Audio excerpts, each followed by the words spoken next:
Everyone. आज अपन Indian government and politics से related जो भी इम्पोर्टेंट टॉपिक है वो पढ़ेंगे। तो मोस्टली क्या है ना, ये बहुत बड़ा एक टॉपिक है और क्वेश्चंस भी आते हैं। अगर पिछली बार को छोड़ दिया जाए थोड़े कम आए थे, बट ठीक ठाक थे। और हर बार उससे पहले सबसे ज़्यादा क्वेश्चन इसी से आते थे। तो अपने को अब सारा तो बोलने को तो मैं पूरा ही वो बोल दूँ लक्ष्मीकांत निकाल के कि ये पढ़ लो, बट अभी लास्ट टाइम में जो पढ़ा जा सकता है उसको भी मैं ध्यान में रख रहा हूँ। और जो याद किया जा सकता है और जो बहुत ज़्यादा इम्पोर्टेंट है तो वो थोड़ा देख लीजिए। एक तो रिट्स जो भी है वो सारी याद हो जानी चाहिए। कौन से रिट मतलब कौन से आर्टिकल से है, हाई कोर्ट कौन सी रिट जारी कर सकता है, सुप्रीम कोर्ट कौन सी जारी कर सकता है, तो ये सारा आपको पता होना चाहिए। उसके बाद ARC जो एडमिनिस्ट्रेशन रिफॉर्म्स कमीशन जो भी आए हैं, तो वो और जो कमिटीज़ हैं करप्शन पे आई हो या कोई भी चीज़ से रिलेटेड, पंचायती राज से रिलेटेड हो, सेंट्रल स्टेट जो रिलेशन है वो भी इम्पोर्टेंट है, उससे रिलेटेड हो, उन वो याद होनी चाहिए। और पंचायती राज वाली जो पंचायती राज जो मैंने लिखा है, पंचायती राज से इम्पोर्ट हर एक चीज़ पंचायती राज में कौन से आर्टिकल में है और कौन से आर्टिकल के ABCD जो हैं, किस में इलेक्शन लिखा है, किस में क्या लिखा है, पंचायती राज से हर बार एक या दो क्वेश्चन आ रहे, आना ही आना। मोस्ट इम्पोर्टेंट अगर एक ही टॉपिक पढ़ना हो तो यही सबसे जो पहले पढ़ना है वो यही पढ़ना है। और क्रोनोलॉजी तक याद होनी चाहिए पंचायती राज में जो कमेटी आई है उसकी।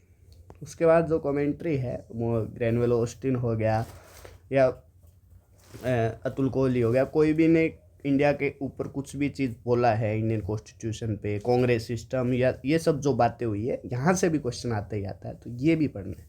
अब आर्टिकल मेरे से पूछते हैं मोस्ट इम्पोर्टेंट आर्टिकल कौन से, तो थोड़ा देख लो। तो फंडामेंटल राइट्स हो गए, उसके बाद DPSP हो गया, और फंडामेंटल जो ड्यूटी है वो तो एक ही उस आर्टिकल में, वो तो पता है आपको।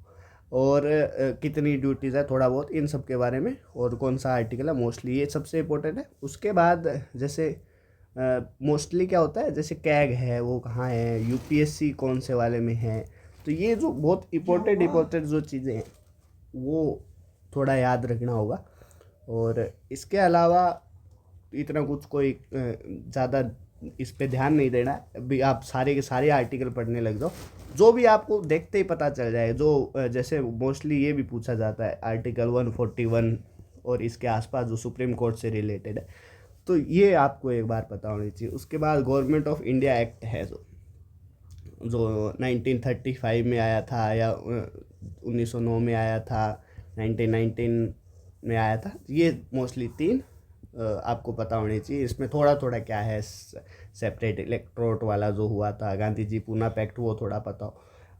क्या इनमें थी मेन डिमांड, जो ऑटोनॉमी है वो उसको कैसे प्रोविंस को ऑटोनॉमी दिया गया है, और डायर की, और ये सब चीज़ें थोड़ा थोड़ा वहाँ जितने भी केस हुए हैं, मोस्ट जुडिशियल रिव्यू वाला जो सिस्टम आया था, बेसिक स्ट्रक्चर डॉक्ट्रिन आया है, या जो भी मेनका गांधी केस हो गया, मिनर्वा मिल्स केस हो गया, सब आपको पता होने चाहिए, जो भी सुप्रीम कोर्ट से रिलेटेड जो बड़े आज तक हुए हैं।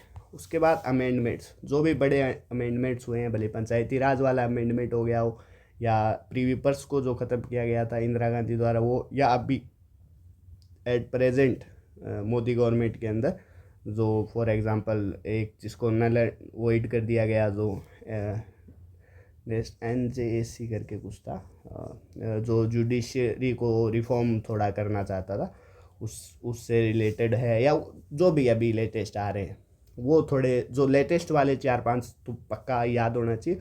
और उससे पहले जो भी फेमस इससे रिलेटेड जो टैक्स सिस्टम वाला है वो आपको पता होना चाहिए कि टैक्स सिस्टम का कहने का मतलब है कि कौन से टैक्स सेंटर लेगा और कौन से टैक्स स्टेट लेगा, ये इसमें क्लियर एक आपको अंदाज़ा होना चाहिए।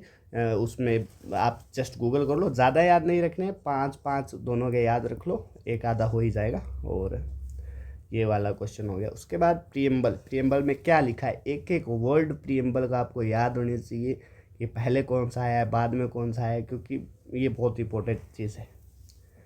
इसके बाद अगर आप देखें तो powers of governors and presidents, कि जो भी पावर्स हैं कहाँ इनकी चलती है, कहाँ इनकी नहीं चलती है, क्या इनके हाथ में होता है, जो भी है, और इनका आपस में क्या कंपैरिजन है वो आपको पता होना चाहिए।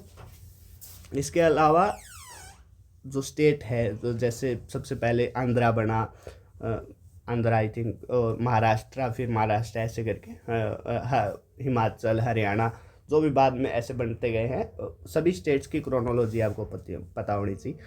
और मनी बिल जो है उसके बारे में जो मतलब मनी बिल कौन से आर्टिकल में है, और ऑर्डिनरी बिल क्या होता है, और क्या इन दोनों में डिफरेंट होता है, ये आपको पता होना चाहिए। और राज्यसभा का लोकसभा से कंपैरिजन, स्टेट असेंबली का, जो वहाँ की विधान परिषद होती है, विधानसभा विधान परिषद का कंपैरिजन, प्रेसिडेंट गवर्नर का कंपैरिजन, लोकसभा अध्यक्ष का राज्यसभा अध्यक्ष के साथ कंपैरिजन, तो ये सब चीज़ें आपको पता होनी चाहिए।